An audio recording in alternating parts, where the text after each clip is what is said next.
What's poppin', y'all? Welcome back to the AP and J show. Yo. I'm your boy AP. You already And I'm know. Jay. What's poppin'? You know what's I up. know. What we getting into today, Jay? Oh, man. You know what we about to get into. Well, first of all, I would personally like to apologize for the delay. Your boy got COVID, and I was not feeling well this weekend. So I told AP, I was like, hey, man, I can't do this weekend. I'm sorry. That's normally when we record. So that's on me. That's my bad, y'all. It's all good. Life happens, and other things happen too. So I'm never going to a baseball game ever again. I'm never doing it. I will never go to another baseball game. Not to the Caucasian, the Caucasus. I got tempted, but I won't lie. That game was pretty hype. The Orioles played the Giants, and we beat the Giants, which was pretty hype because the Giants are really good. Hey, straight up. And it was all because of me. The first baseball game I go to, the Orioles beat the best team in the MLB. So I'm nice with it. I still never been to a baseball game, but that's all you. So what we getting into, man? Yeah. So today we're about to get into some real interesting things. We're about to get into respectability politics, which we will talk about in a couple minutes. And we're also going to be talking about one of AP's favorite artists, Mr. Lucky Daye. You already know. Today's your lucky day, because we about to talk about Lucky Daye. Ooh. That was a good one. Don't let me do it too fast now. Someone stop this man. Someone stop him. hey, he's too high. But yeah, just a couple quick things before we get into it though. Yes, we did see Mike Tyson punch that dude on the plane. We did see it. That was crazy, and he deserved it. He deserved it. He 100% deserved it. I don't it's care. It's that public privacy thing, man. It's that public privacy. See, you know it's crazy? Because Mike Tyson, he had a quote saying that don't believe everything you see on social media. Because he was like, if you come to me in public, you going to get hit. He said that previously. He warned it. Hey, he was about it. But he didn't listen. Exactly. Personal space, people. Personal space and public privacy. Remember that. Also, shout out the homies in Frankfurt, Germany. Y'all are still going strong on the episodes. Hey. I have no idea who you are, but thank you so much for your support. Hey, listen, my dad said there might be an army base or like a military base out there. I don't care. We know y'all German. We love y'all. In Frankfurt, hey, we might AP and J collab with the Frankfurt people. Shoot. Hey, AP and J show going global. Hey. We about to go on tour. Podcast live. You never know. Can you imagine how terrible that would be? A live podcast. That would be terrible. We would have to do. That would be awful. I don't even know what we. See, at least like TNG, Tiny Meat Gang, like Cody Co and Noel, at least they have like comedy. Like their show's like a comedy show, but like if we win, it would just be a meet and greet. Meet and greet. See us. How y'all doing? Who wants to go play basketball at the local Y or something with AP? The Y. Like, hey, who wants to go do something real quick? I don't know. That's gonna be it. It's just like. Imagine like people pay $300 like a ticket to like fly all the way out there, and it's just us talking about nothing, and we're all it's just us like, hey, what's up? How you doing? Add me on Snapchat. Follow us on TikTok, please. Hit us up on TikTok. Yeah, do that. We have a Patreon. Please, someone add our Patreon. I just wanted someone to look at the tiers at least. I put a lot of work into that. You did. Props to the man Jay for that. We're not going to tell you what the tier names are. You got to look for them yourself. It's all in the description below. Support the show. Patreon.com/AP and J show. Yes. All right, so let's get into some respectability politics. So, the term. Well, first of all, AP put me on to this word. I didn't know what the term was. I had the concept in my mind, but he actually. Put me on to the what it's actually called and defining it. Send me some links to get me educated on it because we do our research. Yes, sir. We're educated boys who got degrees and we do our research. Yes, senior year AFAM, African American Studies, for one of my senior seminar courses. I had to write a paper on this. I wish I had that paper. I'm pretty sure it might have been a blog post. I don't know, but I did do the research. Didn't have any links, but I knew what I was looking for. So at our Patreon to find the essay. the tier 3 members. Tier 3 members get exclusive access to AP's college essays. Hey, I got a whole flash drive worth of them. So I got pretty good grades. That's crazy. Buy an SSD yes, like a I use normal flash person. drives. I'm old school. Man, I got flash drives. you can fit like the 64 on there. gigabytes. Oh yeah, they're like 64 gigabytes. They're the big ones. You can fit like a single iPhone game on there. Crazy. 64 gigabytes. I got like 64 gigabyte flash drives. Okay. I'm old school. All right, so the term respectability politics has actually got sort of a twofold thing going on there. Respectability politics goes hand in hand with what's called respectability narratives. And you kind of use the narratives to define the politics. So we'll get into that first. So respectability narrative basically defined as marginalized individuals' traits that are depicted as respectable by the dominant group, class, whatever. And that's just a general term because it applies to many different things. It can apply to gender, socioeconomic status, ethnicity, whatever. And then that kind of goes into respectability politics, which basically utilizes those narratives as like a basis for establishing and enacting social, political, and legal changes. Yeah, so basically, I was going to get into the origin. So respectability politics as a term, it first originated from Professor Evelyn Brooks Higginbotham. Awesome last name. Just shout that out. She wrote a book in 1993. Higginbotham. Did I say bottom? Higginbotham. I think you said bottom. Bottom. They're very similar, but her name is Professor Evelyn Brooks Higginbotham. Sorry if I messed that up. She wrote a book in 1993 called The Righteous Discontent, the Women's Movement in the Black Baptist Church from 1880 to 1920.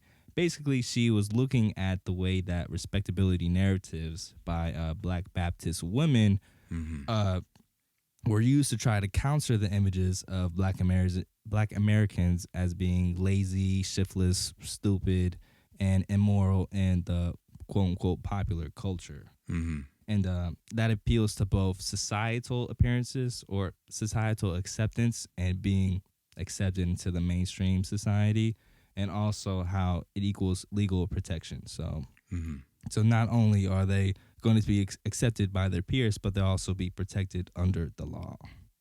Yeah. So basically, respectability politics is a means of keeping these marginalized groups down. And in the articles that we read for this, the general message of it is basically they don't change the status quo.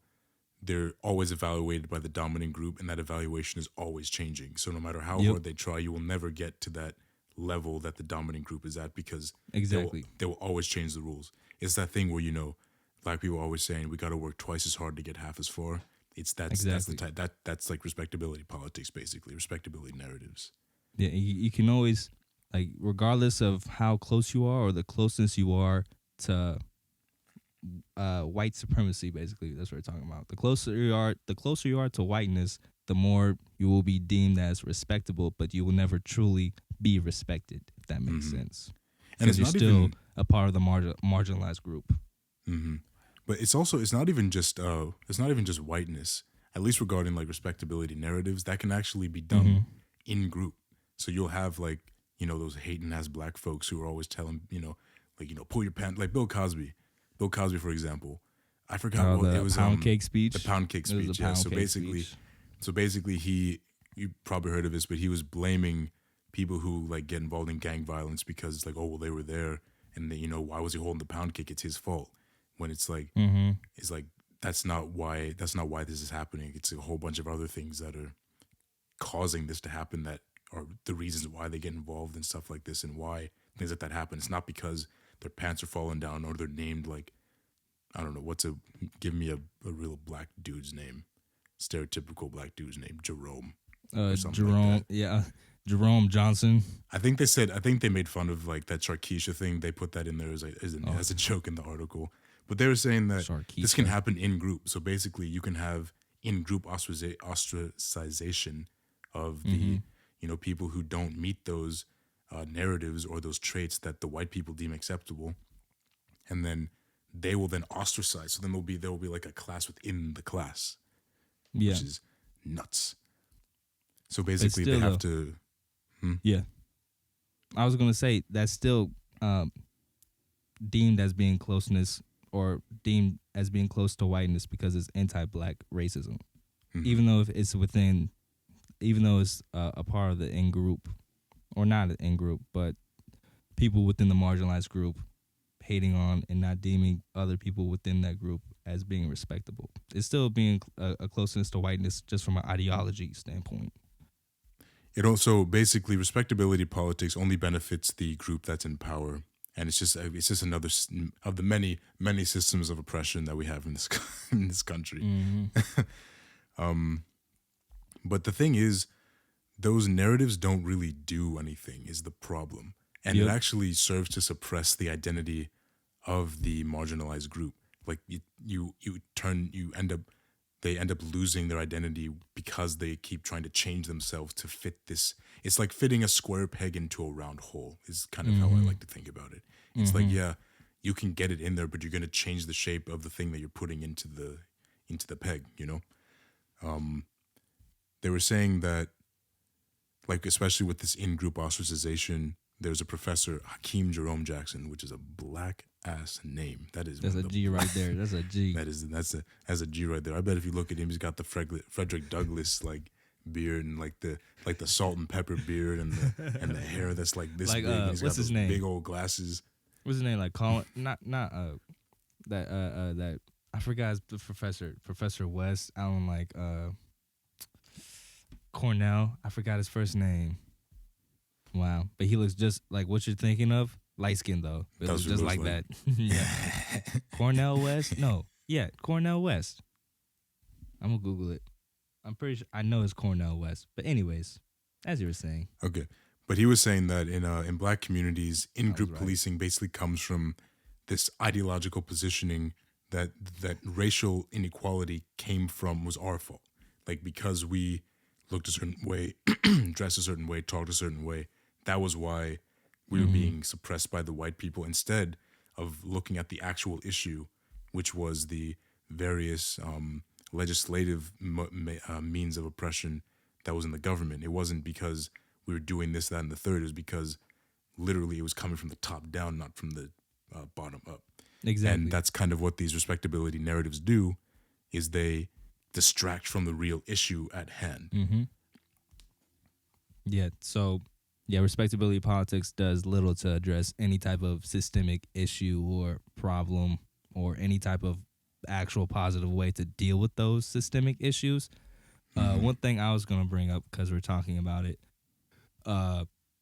instead of challenging this is what, again, from one of the articles that we looked into. So it says, instead of challenging the dominant group's normative standards, in-group policing reinforces the idea that marginalized individuals must earn the right to be treated fairly. And then once you think of that with people being deemed as having negative stereotypes for individuals and marginalized groups, this is something really important that I think should be brought up. So for people in marginalized groups, just one action, all it takes is just one action, or if you have one characteristic that is deemed worthy of being not respected or unrespectable, that's all it takes. That's all it takes for you to fall outside one thing. That's all it takes for you to fall outside the established respectability narratives, again, that we've been talking about. So I think that's really important when you think of how black people are treated in the media when it comes to if someone was killed, shot by the police, but then they bring up their criminal record, or they bring up, they had marijuana on them. Again, all it takes is one bad characteristic, one bad thing to happen. And then I don't want to bring up the slap again, but this is something that caused us to have this conversation. We said we weren't going to talk about it, but it always keeps. We said we weren't going to talk about it, but this is what, because we had a full-on conversation about this, and this is where I told him about the term respectability politics, because like we thought there was a very, very generational difference in the way that people saw the slap, because I know a lot of people in our younger generation, a lot of people in our generation, so that's like young Gen Z and millennials. I was thinking of generationals, and I was like, that's not the right word. Generationals. So I was that's so like not it. young millennials and Gen Z specifically saw the slap as him like sticking up for his woman, and they didn't see any real problem with it. But a lot of older people, especially older Black people, like completely like saw it as being completely disrespectful, and there was no call for it at all. Even though Chris Rock had a history of making fun of Jada Pinkett Smith, even if she wasn't even at the specific event or venue that he was at. So like everybody's like, oh yeah, he's been talking about his wife like that, crazy as all get out for a long time. He deserved to get slapped. But respectability politics come in mind because a lot of old people saw that as like, oh wow, like you can't do that in front of all these white embarrassing people. us in front of the white people, Yeah. And then a lot of white people saw again that one action, like because Will Smith had like a 30-year career, he's one of the golden boys of Hollywood. He's one of the nicest men. But he does one thing. He has a spotless career. One thing. He does one thing in his 30-year career. He's lost so many movies. He's lost. He was taken out of the Academy. Can't go back to the Oscars for like 10 years. People thought about taking his Academy Award away. Like all this over one little thing. And the fact is, it wasn't like he beat up Chris Rock. He like open palm slapped him once and then walked back. So again, we're like, it's not funny. We don't want to keep talking about this, but this was where the form of it was so funny. Like the screenshot of him with his body just like everybody hates Chris. That one meme was hilarious. But again, okay, I digress. We're done. Like we don't want to keep bringing it up, but that like this topic specifically was brought to our attention because of that. So we can't not bring it up. But yeah, crazy stuff, right? That's what 4 years of being in academia does to you. You start talking about respectability politics on a podcast. But there's this, so yeah, that kind of bouncing off that, it also sort of ties into professionalism as well, which is a little more relevant for people our age, because we're starting to get into the workforce, starting to get jobs, starting to get into higher levels of academia or higher level positions, etc. Crazy stuff.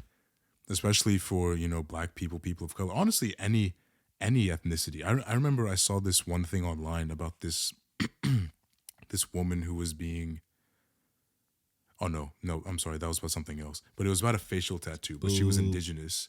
She was indigenous, and it's this facial tattoo. It's basically a thin gray line that goes down here.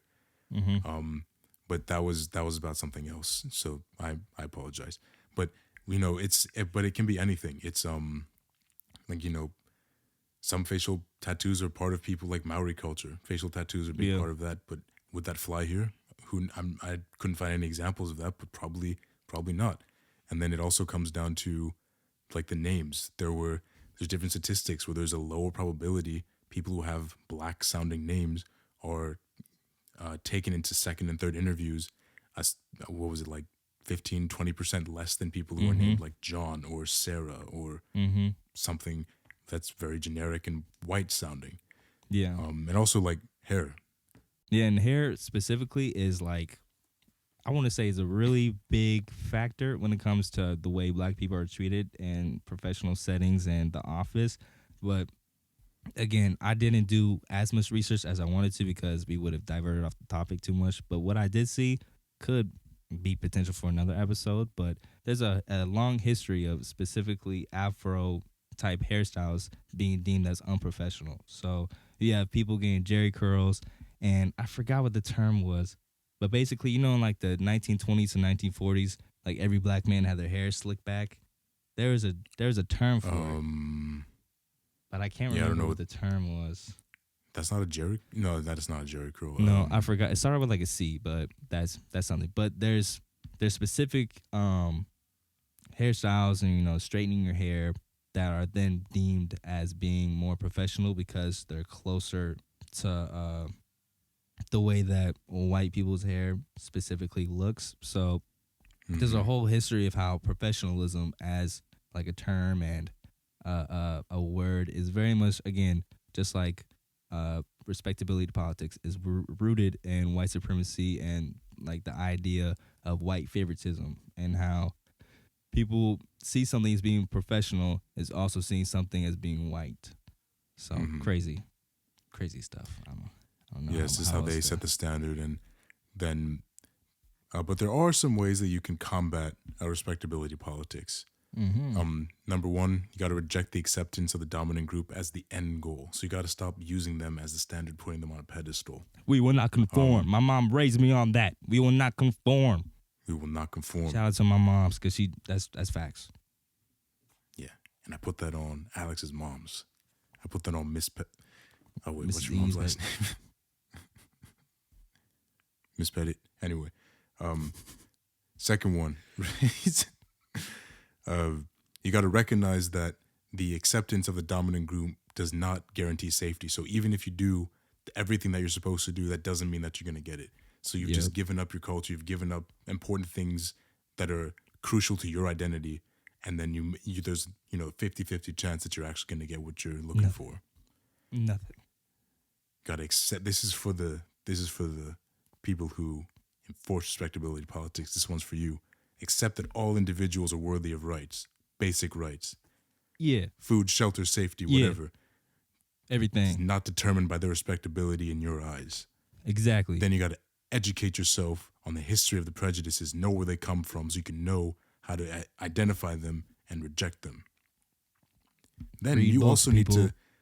This also applies. Honestly, this kind of applies to me. Everyone has their own personal biases and prejudices. You got to look at yourself in the mirror and scrutinize the things that you find acceptable and why you think that they're important and respectable. So traits that you see in other people, you're like, I think that's a person that I'd respect to have a conversation with. Look in the mirror and think about why do I believe that that's how that is? Where does this come from? Examine the negative stereotypes that you hold and why. Who taught them to you? Where'd you learn them from? Why do you believe them, etc.? Why do you think that they're true? Ask yourself those questions. Focus on underlying issues that respectability politics are attempting to address. It's like, lack of housing, food insecurity, police brutality, drug use, etc. This gets me so triggered, man. All the systemic issues that we talk about. Systemic issues. All rooted. And then last but certainly not least, actively engage when others use respectability politics as an excuse for harm or inaction by challenging and revealing their baseline prejudices. And we will put the article that we got this information from in the description so you can read it for yourself. There's a couple. But then you got to focus on why, like, what is the real problem that you really want to address? Like, what is the actual root cause? Instead of being distracted by these narratives, focus on what the actual issue is, and that is how you'll actually combat them. Yeah. All right, we should probably listen to that man, Jay. Left. Okay. Listen to that man. All right. So we're going to take a neck-breaking turn from respecting yourself and loving yourself and not letting the man keep you down into some feel-good, getting a Snuggie, get a little weird, light some candles, R&B music. Ooh. One of AP. One of AP's favorite artists, Mr. Sensational Lucky Daye. Yes, sir. So like Jay said, we jumping into the sound booth for the homie Lucky Daye today. So before we, talk about any of his music, just want to give him a quick shout out, a little bit about the man. So Lucky Daye, originally from New Orleans, Louisiana. And you could tell he's from New Orleans. Boy. And he's from NOLA, from New Orleans. You could tell he's from New Orleans, and the way that he presents himself, and also you can hear it in the music, how he has very deep roots in like jazz and soul, specifically from that southern New Orleans, Louisiana region. His actual name, not his stage name, Lucretius Deson. What? his actual name is David DeBrandon Brown, which is funny because Brown, very common last name. My cousin's last name is Brown. Again, if you didn't know, he's a modern R&B soul singer. He established himself as a singer-songwriter all the way back in 2008, 2009, so in the early 2000s. He's been around. So he's been around, because if you didn't know, that man's like 37 years old right now. He does not look it. First He time I saw him, he looks like, good. Black don't crack. That's all I gotta say. Because the first time I saw him, I thought he was like 25. Yeah. And then I Googled him. I was like, that man's 37. This man's 37. I was like, that boy old. Our artists are getting old, man. They are, which is crazy. But no, it's funny because he established himself in the early 2000s, but he didn't become Lucky Daye, I guess, until 2018. So that's when he actually what's the word? Debuted. There's a word. He debuted as Lucky Daye Unlucky Night in 2018. Unlucky Night. Oh man, you funny. No, you think you funny. That's what you think. You think you funny. But no, he debuted as Lucky Daye in 2018, and his first studio album dropped in 2019, Painted. And I have to say that's one of my favorite R&B albums I would say the late 2010s, because it came out right before 2020. He was nominated for 4 Grammys off of the album back in 2020. Didn't win none. But his second studio album that he dropped last year, Table for Two, was nominated for 2 Grammys, and it won for Best Urban Contemporary Album, I believe, for a Grammy. So that man won a Grammy like last month, which is pretty crazy. That is pretty crazy. Hot off the presses. We're talking about Lucky Daye because, again, he won a Grammy this past month for an album that he dropped in 2021, but his recent album project that he had called Candy Drip came out again at the very beginning of March of this year, and that's the album we'll be discussing today before we go any further. So, Jay, what are your thoughts? Well, first of all, the new album. Okay, yeah. My thoughts on the album or on Lucky Daye? Sorry, I cut you off. Both. You can start with how you think about the man first, and then you can, talk about the album before I go. What do I think about the man? Well, I had never really listened to Lucky Daye beforehand. I like R&B. I just don't listen to too much of it. It's not like I don't like it. I just don't know too much about it. So AP puts me onto all the good stuff, including Lucretius Deshawn over here. Unlucky Night. I went and I found all of his. I went and I found all of his albums on Spotify, and I listened to everything. I listened to all 3 of his projects. I listened to Painted, the deluxe one, just because that was the first one that popped up. Table for Two. Oh yeah, that one too.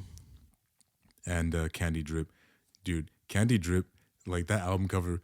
I know it's not real honey, but he just looks so sticky. He just looks so sticky. Like I know that's what everybody says. I just hope but in a good way. Have you ever had honey on your hands? It sucks. Everything sticks to your fingers. My father is a beekeeper. Oh yeah, that's right. But like you'll touch your shirt and all the lint will come off on your shirt, and your fingers will be the color of like whatever shirt you have, and then your fingers like stick together and you're like. And then can you imagine on your whole body, like your armpits like sticking to your sides, and you can't even like move your elbows out because you're That's all in his eyes. It's all in his eyes. You can't open it. I can't open my eyes. I know they probably used like oil or something. That's probably what they used. Yeah, it's definitely like oil and some. But I like to think that it was effects. honey. And then I just like to think about him being real sticky, and then just like the sound of like his feet sticking to the floor. He's like walking away. But my thoughts. I really like his work. The way I kind of thought about it, it feels like, I don't know if this makes sense, but modern 70s music. Does that make sense? I don't know if that makes sense to you, but like the style that he has, it's got like a little funk to it, especially like Painted. Yeah. It's got like that funky, stinky bass and guitar. It's got those nice riffs like, and I'm like, yeah, I like that. If one thing about me, I love some stinky bass. I love some stinky bass and some nice guitar riffs. On it. Little stank on it. Little twang. Little Jimmy. Little tang. Yeah, you say it's good. It's good that you say that because again, he does have like a lot of. I want to say his music is rooted in, but it takes a lot of inspiration from funk, jazz, soul music of like the 60s, 70s, and then even like modern neo soul from like the early 2000s, 90s too. So I definitely got that. So again, he's from New Orleans, so we got that. Some Nolans. But yeah, I wrote down in my notes here is a lot of like like a jazzy kind of lo-fi sort of feel to it. Yep. But yeah, those are my thoughts. I really like his music. It's got a little funky stank on it. Very romantic. This dude is going through it. He's going through it. You can say that again. Oh no. No. I'm just playing. But I don't know anything about music. The master is sitting right across from me. We're in the same room actually, and he's right across from me. We're gonna touch hands right now. You see? I see you. Yep, we're in the same room. Stop asking questions. Yep. But let's hear about him. It's probably gonna look really weird, but okay. So for me, again, I'm a Lucky Daye fan. Will consider myself a Lucky Daye fan since 2019 when he dropped his first studio album, Painted. Candy Drip, again, I would say is a really good Lucky Daye album. For me, like I said the previous episode, I'm a really big fan of listening for the flow of an album, and Lucky Daye does a really good job with that because I forgot, let me pull it up because I wrote it down. I made notes this time. I make sure to, not mess it up. We make notes every time. What are you talking about? Not that last episode. You could tell. You see me. You could tell. So like I said, he had an excellent flow. I would say there were certain transitions like within it. It wasn't every single song, but the first two songs off of the album, Intro and God Body featuring Smino, that transition, it was good. It was good. Yeah. And then again for Feels Like to NWA featuring Lil Durk, again, it was good. Real smooth yeah, like butter. Real smooth. And it's one of those things where it just shows you how he's very not meticulous, but like he's looking for the little things just to see, just like the entire flow and like how you feel for the entirety of the album. So it was one of those things I was like, carries you through it. That made me, and that's again, like I said, that's something that I really do. Like I listen for and I really like. And then my favorite songs off of the album, Guess, that was my favorite song. Because again, off of I don't know Candy Drip. Yeah, off of Candy Drip. I'm talking about Candy Drip right now. So Guess, that was my favorite song because he had certain moments, certain breaks where he switched up his flow and his rhyme scheme. I don't know how to explain it, but it was like he's like fast singing and it's really catchy, and then he like lets it sit and it just like flows and then he goes right back into it. That like like that part right there, like for that part of the song, it had me. I was like every single time, I'm just like I just started rocking. So that was my favorite song. Yeah, because I'm like you just start getting into it when he's doing it. But that was my favorite song. Over, obviously, it was came popular on TikTok. Really good music, Soul Child remix. It was popular on TikTok, man. I'm not on TikTok like that. It was huge. Like that was a huge sound on TikTok. Like I'm not that big on that side of TikTok, but it was huge. But those were like two of my favorite songs. And NWA with Lil Durk. Yeah. I was surprised. Touch Somebody interlude. I was Nebraska brought up a good point. That man said some weird things. The one bar that he had when he was talking about he loves fucking women and pulling out and smelling it. We're like, that's a little weird. That's a little weird. That only that part. I was like, that's a little weird. Lil Durk, you need to catch yourself because we listening. Yeah, we listening. We see you. But see what you're doing. But yeah, so those are some of my favorite songs off of the album. Again, I the draw to talk about Lucky Daye for this second installment of Into the Sound Booth was because, again, it was like 2 weeks ago now. Crazy. Yeah. 2 weeks ago, I came back up. This is the same time that Jaydin got the COVIDs. Jaydin got the COVID. It was I flew up to Penn State for the blue and white game. Not even to go to the game, but just to see the homies and tailgate and party. And us two and our other two friends all four of us were supposed to go to the Lucky Daye concert in Philly together. But again, this man got the COVIDs. Our other friend was like, I didn't know we still doing that. So should I name drop Nebraska? I'm going to do it anyways. You can name drop Nebraska, but you already did it. You already did it. So yeah, it's like, I already did. Okay, so me and our other homie, Nebraska and I, we went to the concert together in Philly. And it was so funny. We got there, and it was all couples, literally all couples. Yeah, I was see that was I was. This is one of those concerts. So we pulled up, and Nebraska was like, "This is a date," and I was like, "No, it's not a date. We just homies, seeing the homie." But yeah, so that was cool. It was really cool because again, like I love music, but I haven't really been to that many concerts. I would say this was like my 4th or 5th concert I've ever been to. And Joyce Rice, she was Lucky Daye's opener, and we showed up a little late, so we only saw the end of her set. But that girl is fine. And when I say she can sing, that girl was singing. She was singing. She had backup dancers. She was doing the whole thing, and she was killing it.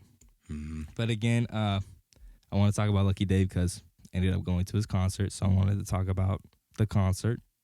Let me pull up my notes again. So this was the Lucky Daye Candy Drip. So this was the concert or tour, I guess, for his most recent album. I would say he wasn't that late, which was kind of nice because you know some artists. Yeah, it was pretty early. Sometimes the concert be running mad late. They'd be like 45 to like 2 hours late. I would say he was like 35 minutes from the start time, you could say. And he pulled up. That man was smooth. I was talking to Nebraska, and I was like, man, I want to be like him someday. That man pulled up with black pants, a red silk dress shirt, glasses, a blazer on, looking smooth as all get out. And I was like, man. And when I say, like, his band, he had a drummer, keyboardist, and a guitarist. Them brothers, they knew how to play. They knew how to play together. Like, their ability not to match each other, but the energy that they had was phenomenal. And, like, the lighting that they had set up in the arena matching the music, because again, that's like you want to get the whole like went with like the tempo and stuff, like it changed colors or something. Yeah, it changed colors, flash, strobe lights, the whole 9 yards, like what you want to see in like a concert, especially like a soulful concert where you're trying to be really immersed in it.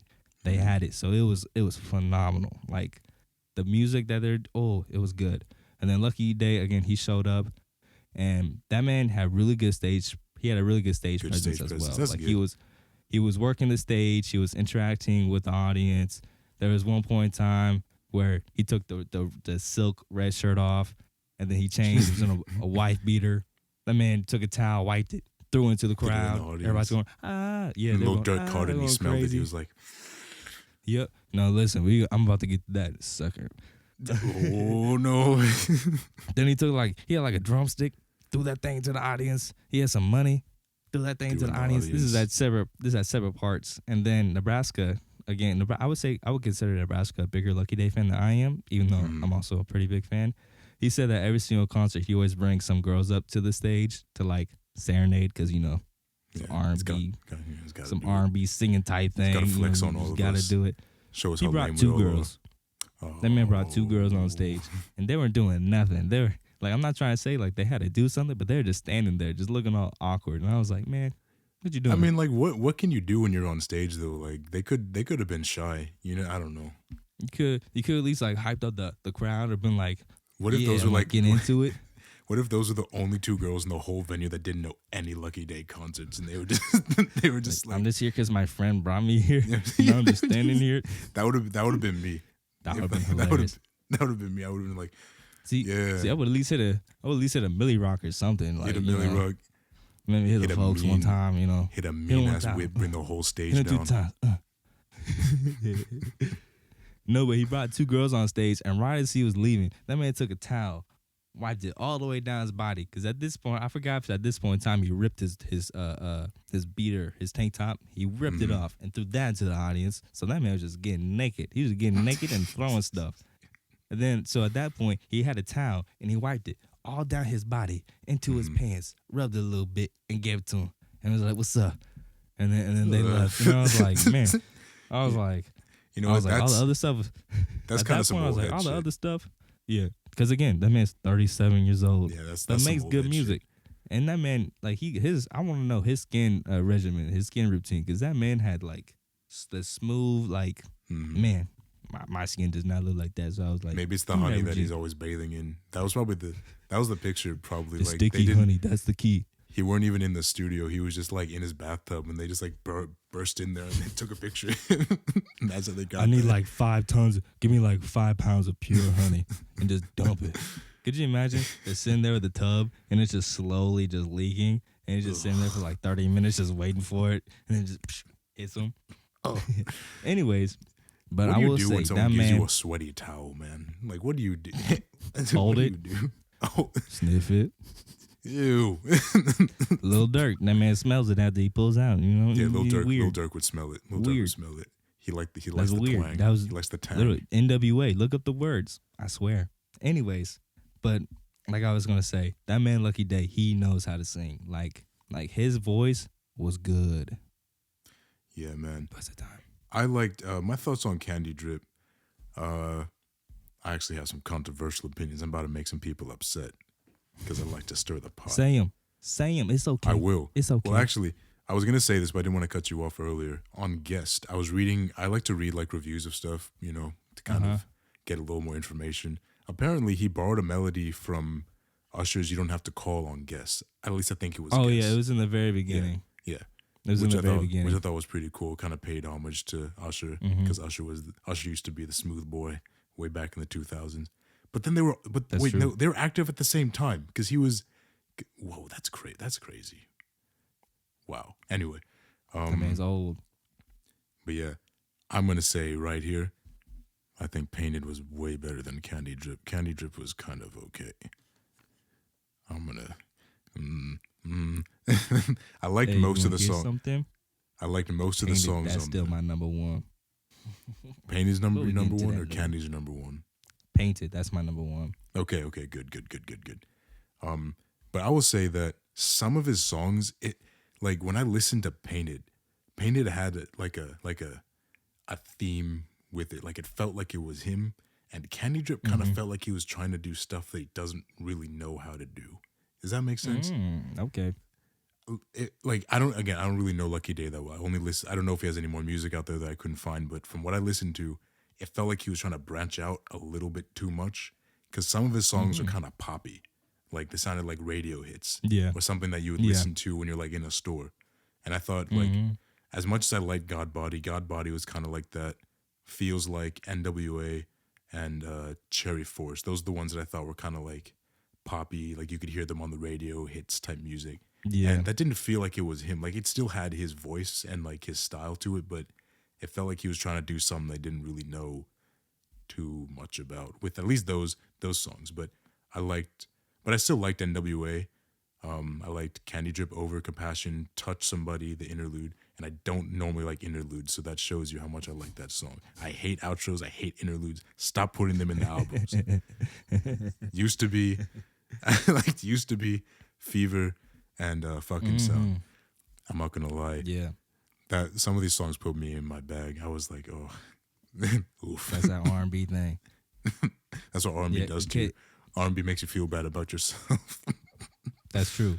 See, and the thing that you talk about interludes and outros, another thing about Lucky Daye that I like just from like an artistic point of view is that he has different poetic breaks. That's what I would say. And he's done that throughout. I think that's like one of like the biggest staples of his of like who he is and like the music that he makes, that he has different breaks, whether it is like a full song interlude or at like the very beginning or the very end of a song, or he has like just a moment where like the music kind of just settles and he's just doing slam poetry basically. That's like one of the things I like the most about him, just as a person that used to do stuff like that. So just like, that's what's up. Like I see Take some poetic breaks. Yeah, I see you. I see you. And then the thing that now that you mentioned that about, you know, R&B make you feel in some type of way, the thing I was going to say about R&B is I do truly have a love-hate relationship with R&B because of that. Because R&B, in my opinion, it makes you feel like one of two emotions. One of two ways. It's either one. Either it makes you horny. Either it makes you horny or it makes you sad. Like I'm being straight up. Like you're either gonna feel horniness or sadness, or you're gonna be sad thinking about something. It's gonna make you horny, or you're gonna be horny, then you're gonna get sad because you're thinking about something else. Yeah, or be sad and horny. Exactly. So you end up being, you start with one, but then you end up being both. So it's just like I have a love-hate relationship with R&B. And then you're crying bricked up in your bedroom, and then what are you gonna do? By yourself. You by yourself. You're by yourself. What you gonna do? What you gonna do? What you gonna do? Nothing. What are you gonna can't do nothing. You're just gonna cry. You're just gonna cry. But no, but again, I think so. Yeah. Some of my final thoughts about the concert. Again, I really liked it, except there wasn't any special guests. I know he brought out Jasmine Sullivan for the Maryland concert, but he didn't for Philly, even though she's from Philly. Yeah, that was weird. I don't know why. I was surprised when she didn't pull up to that. Everybody was like, "Ooh, she got to." She was there the last time. Well, not the last time, the last show. But there wasn't any special guests. Again, the band did a great job. And Lucky Daye, he can sing. Like, that boy can sing.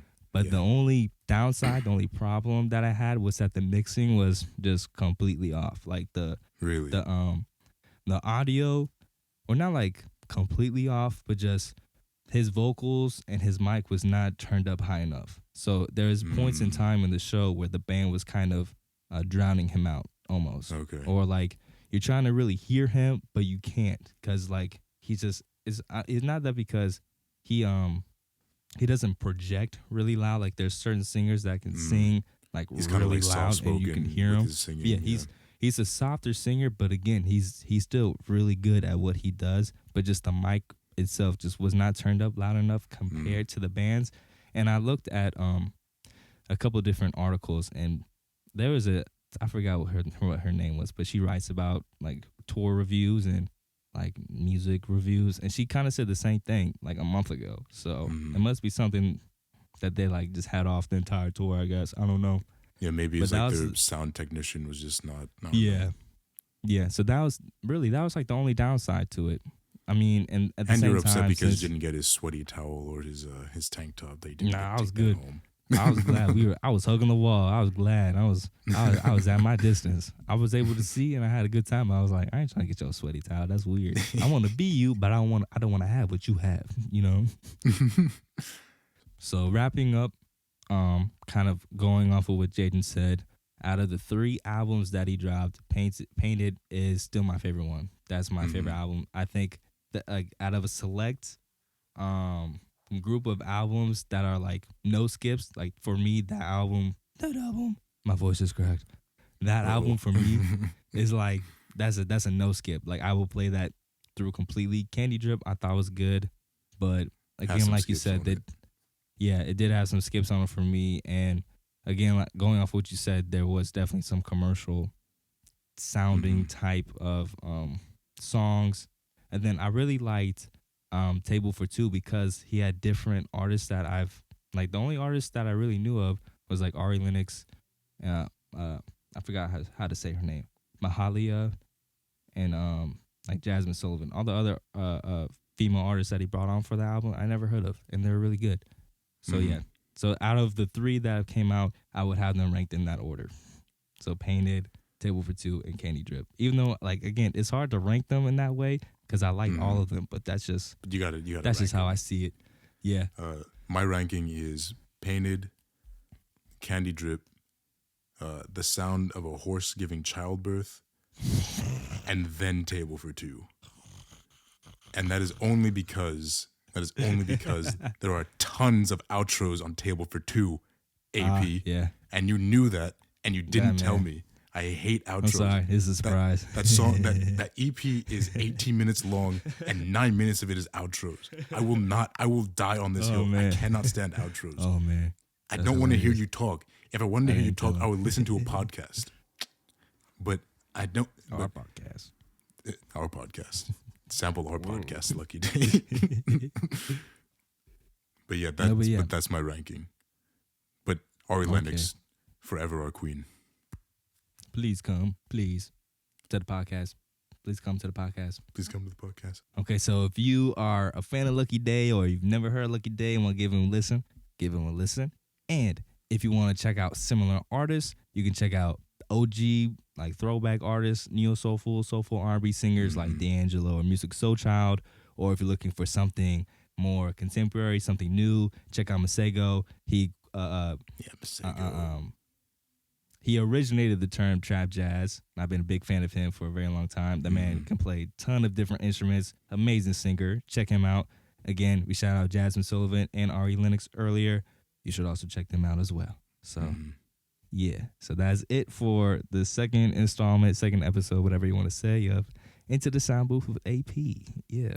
Oh wait, you didn't give Lucky Daye your ranking. Oh. How many Still, the ranking's still in the works. Sandwich crusts out of 10 would you give him? Out of the AP&J sandwiches, shout out PB&J, I will give him a solid 4 crusts out of 5 of the whole sandwich. 4 crusts out of 5. 4 crusts out of 5. That's almost a whole sandwich. Except for Table for Two. Table for Two gets negative crust. That's on you. You give him like 1. Just for that. Just for the outros. All right. Well, thank y'all so much for listening to this episode of the AP&J Show. I know it's a long one, but we had a lot of stuff to talk about. That respectability politics is important. So please look it up.